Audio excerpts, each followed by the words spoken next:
right, we will go ahead and get started. I want to say good afternoon to all of our families that are here with us today and welcome.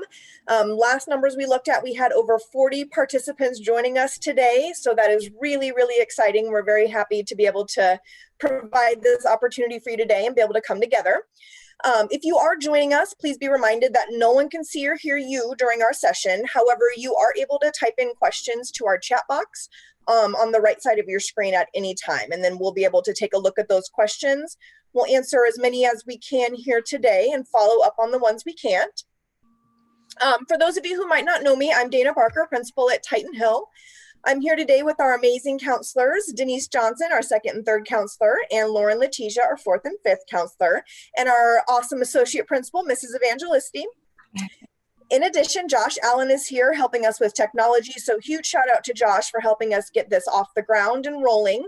And I promise you, this experience would not be possible without Josh's help, as so many things that we've done technologically in our district. So thanks so much, Josh. And again, to all of our families, we want to thank you for taking time out of your busy schedules. You're balancing a lot, but you're here joining us today. On top of everything else that you're doing, we want to be able to support you in supporting your students. So that's why we wanted to come together for this meeting today. We want to ensure that, all you're doing to support your children and families, we're supporting you the best that we can. We know that this pandemic has had an impact on everyone. The social distancing, the closure of schools, it's changed our daily lives and created this new type of normal for us that none of us are used to yet. So adults and children alike have had to adjust to this in a very, very short amount of time. So you as adults may be experiencing new and strange emotions, and you might be observing some new behaviors or habits in your children or yourselves as we all try to cope with what we're dealing with. So that being said, today's meeting has two main goals. Number one, our counselors would like to share some resources and ideas for supporting you and your family's social emotional wellness during our closure. And then number two, we'd like to host a Q&A session at the end where we can address some of your more specific questions right here if possible. And if it's not possible today, we'll definitely get that on a Q&A document that will be linked onto our website and emailed out as a follow-up. So anyone that couldn't join today, just assure them that we will get all of this information along with the recording of today's session in access for you. So now I'm going to turn it over to our Titan Hill counselors, Mrs. Johnson and Mrs. Letizia, to share some ideas and resources with you. The link to their presentation in the YouTube description under the video screen. Like I said, it'll be emailed out later on our website. You can type those questions in chat at any time, and we will be able to get those. We'll get to those during our Q&A session at the end. And again, any we can't answer, we'll get to you after the fact. So Mrs. Johnson, Mrs. Letizia, I'm going to let you take over. Okay, thank you. Hi, I'm Mrs. Johnson, the second and third grade school counselor at Titan Hill. And I'm Mrs. Letizia, the fourth and fifth grade school counselor at Titan Hill. And we just wanted to say welcome and thank you for coming, giving us an excuse to get ready for once. And we're excited to share. Yeah, thanks for taking the time today. Okay, so we do have some slides that we'd like to share with you. And Mrs. Letizia, if you want to start with the local resources. Sounds good. All right, so we wanted to start off with just sharing some of the counseling resources that we normally start with sharing with families. The first one on here is Heartland Family Services, and we just wanted to let you guys know we work a lot with them and still are during this school closure time.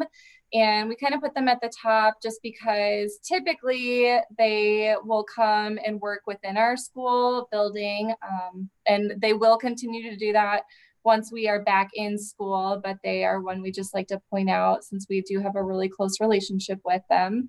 The other ones on here are just some other great places. If you guys feel like maybe your students are needing some counseling, if you yourself are needing some counseling, a lot of these they do family counseling, individual addiction. There's quite the variety there. And Mrs. Johnson and I just wanted to let you guys know that, we're happy to be a liaison for you. If you have any questions, for getting set up and signed up for any kind of or any form of counseling. We're happy to answer questions for you guys and help you out. The biggest thing I would say is that for most of these places, they say it's best for the family just to go ahead and call in. But for Heartland Family Services, we usually help out with that process and do a referral form. But yeah, if you guys have any questions on any of those, if you want to learn more about them, just let them know. We do have our email addresses linked at the end of this slideshow. All right, next up, we're going to be talking about food. Thank you, Lauren. So we know that during this time, families can have some challenges when it comes to food and resources for their family. These pantries that are listed on this slide are current food pantries local to Council Bluffs, the area. Each listing is provides an address, a phone number for your convenience. The listings also provide information on food closets, food banks, clothing closets, soup kitchens, food boxes, vouchers. There's a link on the bottom of this slide. It's foodpantries.org. You want to click on that, Lauren, that will bring up, again, a list of the pantries. If you scroll down, what's nice about this web page is it does explain in detail what each pantry offers, their time that's open to the public, again, the phone number. Each pantry also, some are faith-based, some are government-based, some are nonprofits. So convenient to your family, you can select one that meets your family's needs. And again, Lauren mentioned in the previous slide, we are happy to be a liaison if you need help with any of those food pantries. If there's any additional questions in terms of specific needs for your family, please reach out to us individually per our emails that are listed at the end. Thank you. Okay, Lauren. Oh, Cox Internet. So I'm going to explain this one as well. Cox Internet in our local area has been gracious enough to accommodate families during this time. And we want to share this resource with you if you are a family who does not have internet connection. With our learning slides and home learning, we are offering and wanting kids to participate. So we understand that there's some families that they don't have that resource. So Cox is partnering with our local schools. There's a few qualifications. So one is you must not be an existing Cox Internet customer. And two, your household must have at least one student, K-12, and a participant of our National School Lunch Program. If you have questions whether you qualify or not, again, reach out to us, and we're happy to assist you with receiving this free resource. So, thank you. All right. So the next thing we want to look at is just trying to think about different topics for resources that we can provide you guys. We recognize that we could probably sit here and have a gazillion slides on this. So we'll kind of look for your feedback on what you would like to learn more about. But we have a couple of ideas for a couple of slides here. And the first one that we wanted to just show you guys is fun activities to do at home as a family, because this quarantine feels like it's been going on forever already. So the first one we're going to look at is just called Fun Things to Do at Home, Fun, Cheap, or Free, which is just a great word to hear.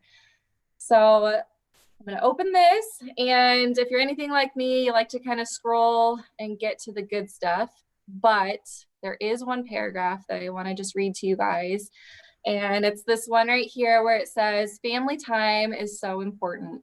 In the grand scheme of things, you have such a short time with your kids before they move out and begin a life of their own. Create lasting memories and strong family bonds by doing fun activities together. So I just liked that paragraph because it is a good reminder, and just trying to look at the positive of all of this is that all that quality time with your family, which maybe we've all had a little bit too much of now. But again, just trying to look at this from a positive mindset and just soaking in those special moments. So I'm just going to read a couple of these ideas for you guys. And it starts off with saying that a couple of things you can do is thinking about mealtime. You know, what can you do with mealtime to get creative and have fun with it? And so they have some ideas of trying new recipes, baking different things. You know, how can you have fun with the food? Can you come up with something new? I know when I did lunch groups, sometimes I was maybe a bad influence and tell kids to put chips on their peanut butter and jelly sandwiches. And so, you know, have fun with it. That's how chefs become chefs, as they get creative and have fun with their food. So now is the time to do that. Then it talks a little bit about family game night. So if we have some competitive families out there, this is for you. So they have, again, just some ways to think about how can you make it more fun. You know, right now we're technically not supposed to be going out and buying new games. So look at what you guys have at home. Think about how can you just add another layer to it that makes it a little bit more special, a little bit more fun. And so some of their ideas is having some kind of special treat, some kind of special drink to go with it. The middle one says, let kids stay up. And some parents may be like, nope, I'm ready for them to go to bed. And that's okay too. Or just giving a game night, like maybe every Friday is your game night, and having some kind of family name to go with it, and so just naming it something fun. Then there's a lot of reading activities that they have, which our teachers will greatly appreciate you for if you tie in some reading to that. And they have pairing it with a movie. Let's be honest, most movies are based on books, so that would be easy just to think about what books do you have, and it's probably a movie or some kind of TV show now. Like I learned that Fancy Nancy is not just a book. Apparently it's a show too. Have not watched it, but maybe we will. Or reading quietly together. And this one I kind of liked because I am not the chef in the house, but I'm the one that's stuck with our kid all day, every day. Luckily, right? Positive on that. But it says a repeated mealtime. And I like this part because I feel like it's telling me that it's okay that every Monday I make her a grilled cheese. Every Tuesday I make her chicken nuggets. I'm not getting real creative there. And that's okay. But maybe I can start adding in some like salsa with her cheese quesadillas, you know. And so again, just knowing that that's okay. We're all just trying to get by right now and survive. But then more ideas on how to make that special. Movie nights, you know, what else can you do just to make that a little bit more special? So there's tons of ideas. I'll kind of cut myself off there, but this is a nice resource to look at for plenty of ideas. All right, so let's take a look next. Mrs. Johnson, oops, sorry. If you want to do positive mindset. Yeah. So I love the positiveness from that last topic, fun activities, because it is important to be creative sometimes to get kids involved in our activities. So especially as they get older, sometimes they want to do their own thing. So if you want to click on that first one, this topic is positive mindset. And if you're wondering what is a positive mindset, first of all, it's simply looking forward to something, to focus on the bright side, and to just expect positive results in your everyday life. And that can be challenging for us as an adult, and it can also be challenging with little ones too, or teenagers. Why is a positive mindset important? Because it's beneficial for our overall mental health, really. It helps us to eliminate those negative thoughts, to, those negative thoughts also can really have an impact on our stress or depressive feelings too. So it's really important to create that positive mindset together as a family. How do you achieve that? Self-talk, focusing, modeling as a parent, and lots of practice. I can say that from experience, it is practice. So as we scroll down through the slide that Lauren is helping me with here, she's got the control stick here. Let me know when to This stop. slide is this slide is really nice because if you want to stop right there, the first one, we'll just kind of go slowly, is being an example. It mentions even if you don't think they are, your children are always listening and picking up our responses. And in a time like this with our COVID-19 crisis that's going on, it's super important that we are cognizant of how we respond, what we say, what we listen to, what we watch, and kids are picking up on that. So it's important to be positive and limit maybe what they're seeing, what they're hearing. Okay, if you want to scroll down. Number 2, be an encourager, helping your child build their self-esteem, feel more confident, and that really begins with us. We are their child's first teacher, we're our child's cheerleader, and so we are that person for them to encourage them. That positive language can make or break a situation sometimes, starting out with a positive versus a negative. Also, like for example, you know what, you're welcome to go outside and play as long as you do the dishes or dry them or clean your room. So kids really like to hear that positive before a negative when you're asking them to do something, a chore or something around the house. Okay. So I just talked about that, turn a negative into a positive. So truly, if you can start your language, start a request with a positive, kids will open up, their brains down, they will be able to hear what you have to say and not fight you as much. Number 4, strive to make your home a happy place. I think routines are really important when it comes to creating a happy place within your home. Kids really thrive on routines. Sometimes they kind of might buck us a little bit, but with that being said, routines really create that structure and kids know what to expect when we have routines. The next one, offer explanations. Words and phrases like no and because I said so really don't teach positive behavior because they don't point out what's wrong. Instead, they try saying no without saying the word no. I know how you love cookies, but eating too many will make your tummy hurt. So just changing that language a little bit to sound more positive. Thanks, Lauren. Thank you. And then keep scrolling down. Sorry. Or is that the end of the slide? It says need help. Here's some alternatives. So kind of like what you were just saying. So instead of saying, stop running, please use your indoor feet, or running is for outside.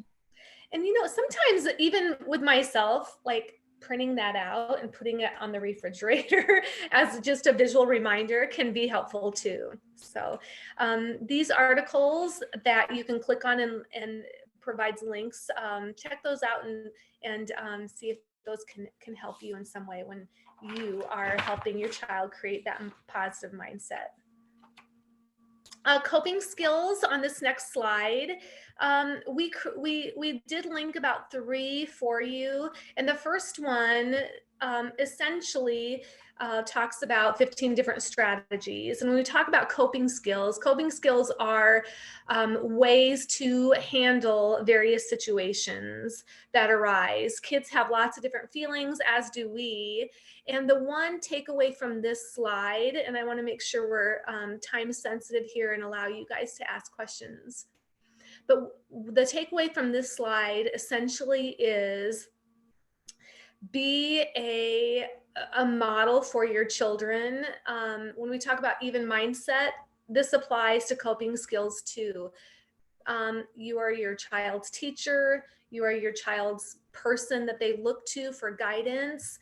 And being a role model is helpful. So when it comes to coping strategies, we've linked some in our Facebook pages also, in addition to our learning slides each week, different coping strategies and relaxation strategies. So when you're feeling overwhelmed yourself, choose one, select one, model that for your child, and even talk through it. So for example, if I'm coming home from, say, the grocery store and I'm running late and I know that I have 6 people to feed my family, so I'm stressed, I'm nervous that dinner's not going to be on time, I'm going to stop. I'm going to select a coping strategy or a cool down strategy. For me, it's quiet music. I turn that on my telephone or iPod or whatever it might be. And immediately I verbalize to my children that, you know what, mom's a little nervous that dinner isn't done. I'm going to turn on some music, and that's going to help me calm down. And they will watch me as I do that and hear me and be able to watch me calm down myself. So modeling that is really important to your children and verbalizing what you're doing so they understand while they're watching. Okay. So in this slide, lots of great ideas and examples. That positive self-talk is super important when it comes to modeling as well. Okay. Thanks, Lauren. You can go on to the next one. Okay. So the last one we're going to look at for just an idea of resources is how do we support our kids during this time? And this is another great website that has a lot of information on here. And the first thing it starts off with is just like what Mrs. Johnson said, those routines, they're so important. And, you know, kids are used to that in school. We have so many different routines in place that they do need it at home as well. And it helps them feel more productive throughout the day and kind of managing their time throughout the day too, of knowing, well, at this time I'm going to have lunch, and then after that maybe I can go play outside, but before, you know, I need to get some work done. So it doesn't, you know, you can make it however you want with your family. It's okay to be a little bit flexible with it, but just to have some form of a routine is really helpful. Then just getting creative with new activities. And the biggest one in here is that exercise. So making sure that you guys are maybe even just getting out as a family and taking a family walk every morning or every night after dinner. But utilize this beautiful weather and get outside. It's going to have all of you guys feeling better. And it helps with that anxiety. You know, how do we manage our own anxiety? Just making sure we're kind of checking in with ourselves, see how we are feeling, because our emotions do carry on to our kids. They pick up on that, they feel it, and then we start to see that in them too. And then we just feel like our entire house is just one big chaos. So it's good for all of us to just kind of check in with ourselves. And then once you guys do that too, it's like I have to do that with myself, and then I can recognize, okay, well, you know, if my little one is having a hard time, just I feel a lot more patient and a lot more calm with her. So then I can kind of figure out, why is she having a tantrum, and just correcting that and moving on from that. They have some other ideas for you guys of just, you know, minimizing your time with the news. There's a lot of information out there that can add to the anxiety, but also just staying in touch virtually, using these Zoom meetings even for you, having social time with friends and family members. They talk too about, again, all that positivity, but also it's okay to make plans throughout each day. You know, maybe on Saturdays, you guys do a game and you kind of go back to those fun activities with making a plan. That way the kids, again, feel like there's some kind of purpose and they're not just trying to get through each day, every day. It's also okay to keep the kids in the loop, but keeping it simple. So, and again, just checking in with them. And again, this could go on and on. So feel free to check this out. There's a lot of great ideas for you guys as a family and for you yourself too. So we're going to keep moving. And our next slide is just talking about what can we offer. And I think that's just while we start our Q&A, that's one question that Mrs. Johnson and I had is, you know, we have lots of ideas, but what would be meaningful for families?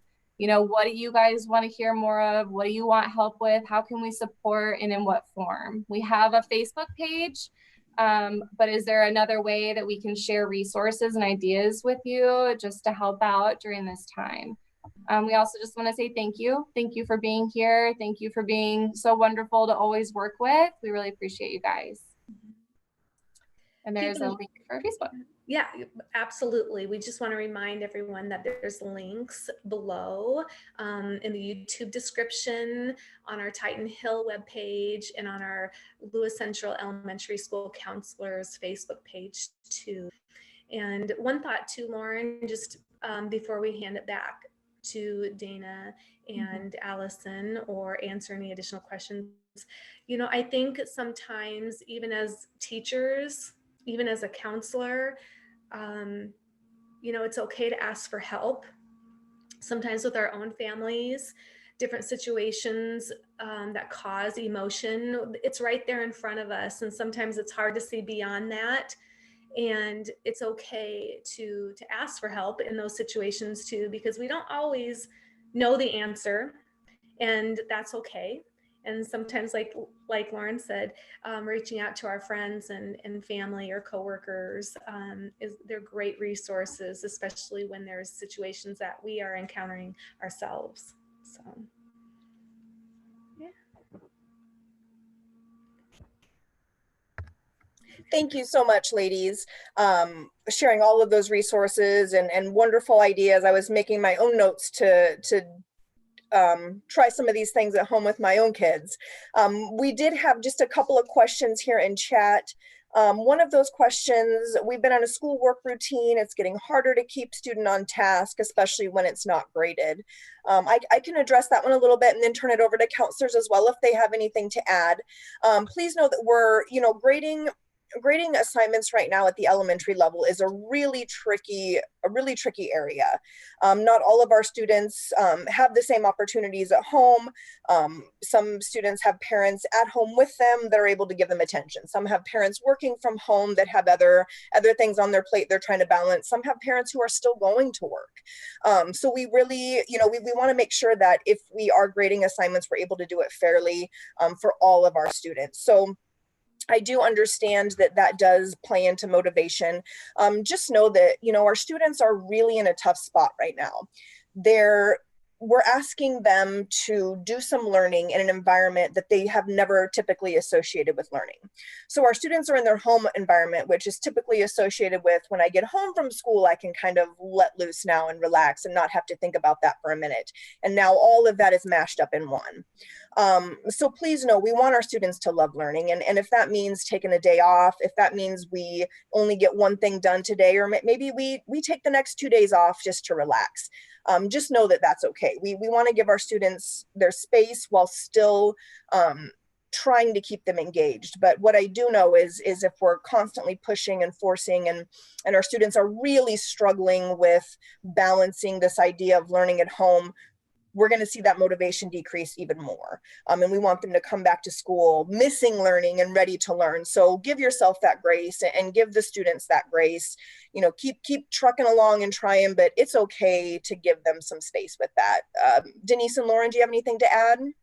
I think one thing that came through my mind is the routine. We mentioned that earlier, is having a routine throughout the day, and that can be tricky. So when you're creating that routine or asking your child to do their online learning, and this goes with chores, this goes with any request, give them choices. So it might sound like this. It might sound like, would you like to do your math slide before lunch or right after lunch? Would you like to do your social studies after you've cleaned your room, or after you've played outside on the swing set? Set a timer. Allow those opportunities for kids to have that power as they're deciding when, deciding where. Perhaps it's a special place in the house. Would you like to do your online slide at the kitchen table, or would you like to do it in your calming corner in the living room? Would you like to do it outside? Would you like to do it inside? So I think choices can give kids an opportunity of ownership, and that would be helpful.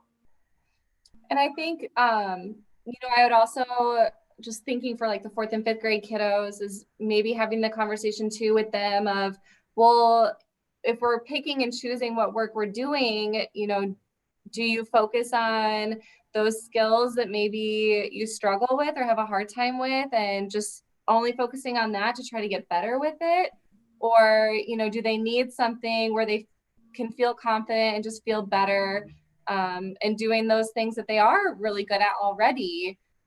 So kind of just picking and choosing, what direction do you want to go with? And it kind of depends on the kid too and how they're feeling. Right. Out of 10 questions or 10 math problems, you pick the 5 that you'd like to do.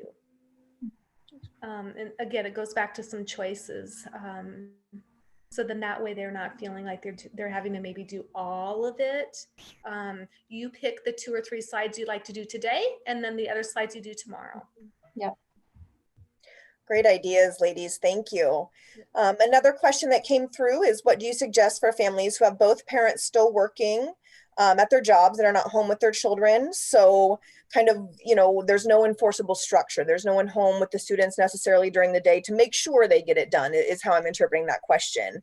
And that's a really great question. As I said, as we're all different situations in different households, we have to think kind of all different avenues in getting that done. So I guess what kind of came to my mind was maybe structuring some sort of to-do list with students, that they have a checklist during the day, making sure that it's attainable, something that isn't a huge long checklist that's gonna, that at the end of the day, it's not gonna get done. And so then it's just disappointment, but maybe a few main tasks. It might include some things around the house as well, but maybe 1 or 2 academic things in there. And, even providing choice for students and incentives if they get that done. If we come home from work and you have the 2 or 3 things checked off of your list and you can show us that, what kind of things would you like to earn? And maybe giving children a voice in that. Maybe they want to play a family game or watch a TV show or be able to call a friend or have a special snack or watch a movie, do something outside, whatever it is, but something that they can track, something that will kind of foster that independence, but then also allow you to still do your job as a professional and come home as a parent and maybe follow up with children at home. Ladies, what do you think?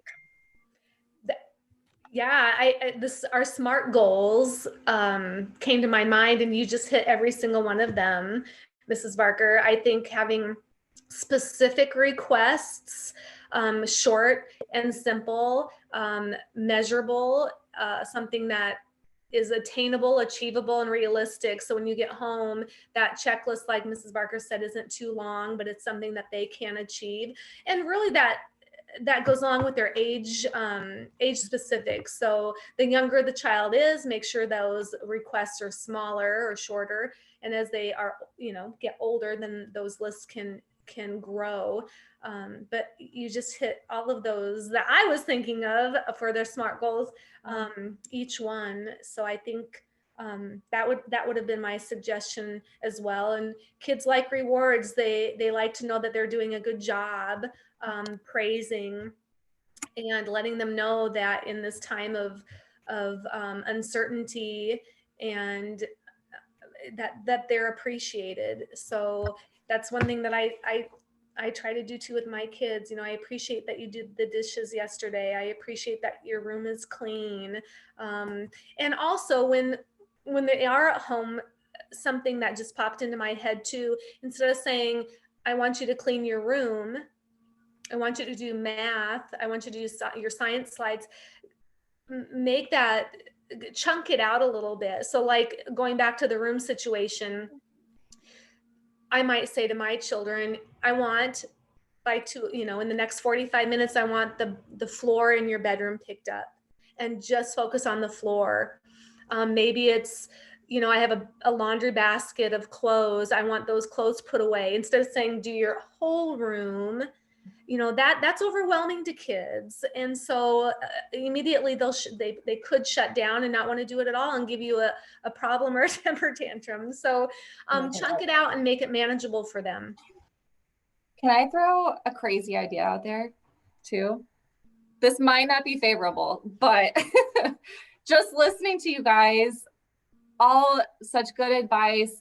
One thing I was thinking too is like, you know, if it's just such a battle throughout the week, what if you propose it as, okay, well, during the week when I have to be working, that's your weekend. But then on the weekend, you know, we need to do some kind of schoolwork, like Saturday school or Sunday school. I don't know. That could be like the kids might be like, eh. But I like the choice. I like that choice. Like flipping it. Just another crazy idea. Yeah. Yeah.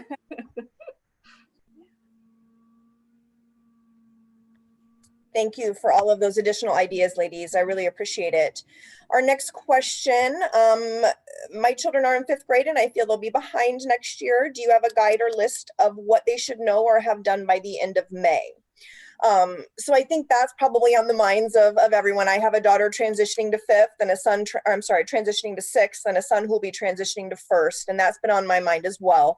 So as our teachers are sharing the learning opportunities, we've asked them to notate in some way kind of those most important activities, that if you can only get to a couple or a few this week, these are the ones that are going to be the most important to get to. That's kind of our way of being able to communicate with families about these are the most important standards, concepts, and skills that your students should be reviewing and working on right now at this time. So that will give you an idea of kind of those most important skills and concepts to take a look at. But we also want you to know that, you know, there's going to be a lot of planning going into the beginning of next year and just knowing what that's going to look like.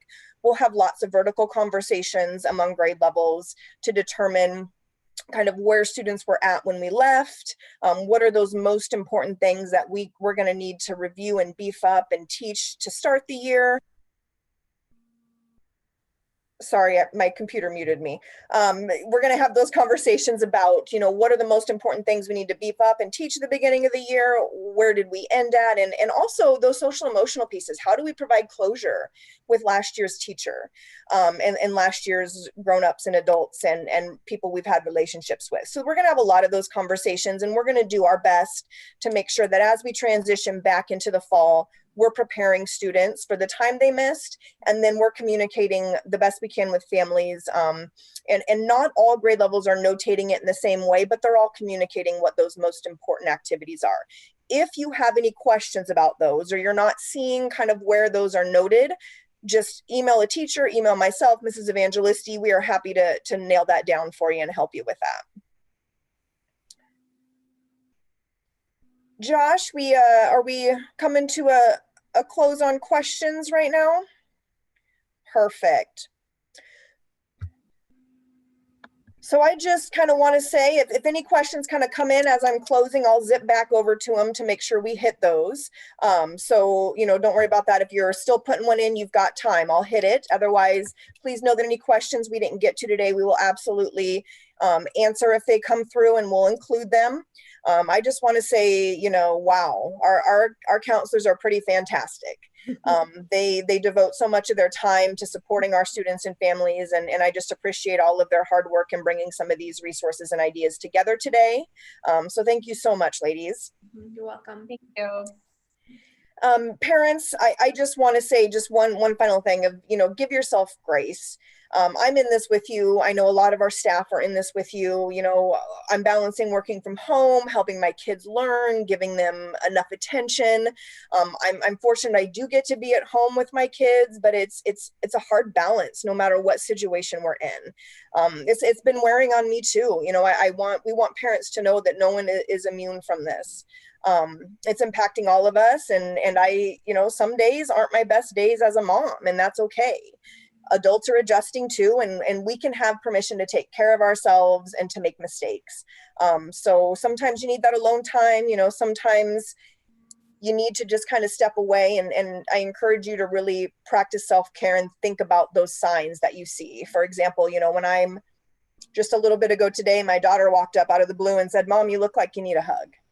That was my cue that, wow, like she must be seeing this stress in me right now. So that was my cue that I needed to take a minute. So watch for those things and make sure that you're taking care of yourselves just as much as you're taking care of your children and your families as well. One more question came through with Iowa assessments this year. What will we use to place children going into sixth? So yes, ISASP, we're not going to have those assessments this year. My husband is actually the associate principal at the middle school, and they were just having some conversations about things about registration a little bit earlier today. So all of those, I can't answer that question for sure right now, but know that those conversations are happening, and they're talking about how that will look, both that transition to middle school and that transition to high school. And as soon as we have a plan, as soon as they have some info, that'll be communicated with our families. So just kind of transitioning back to closing, I just want to thank you again for all of you who joined us today. We hope you found something in our session helpful. Please know again that I'll be summarizing all of the questions and answers, sending them out via email. Also, the links you saw today, the recording of this presentation is all going to be available on the Titan Hill website. Again, I'll send that link out in an email as well, so you have another avenue to get there. I don't see any more questions coming through, but if any do here at the end, we'll get them included in our follow-up. And as always, families, stay healthy and safe, and please reach out to us for support as needed. Know that we appreciate all that you're managing right now during our closure, and we are here for you. So thank you so much. Take care of yourself, take care of each other, and we hope to be back in the buildings with our students in the fall and hitting the ground running right where we left off. Take care, everybody. Thank you. Virtual hug.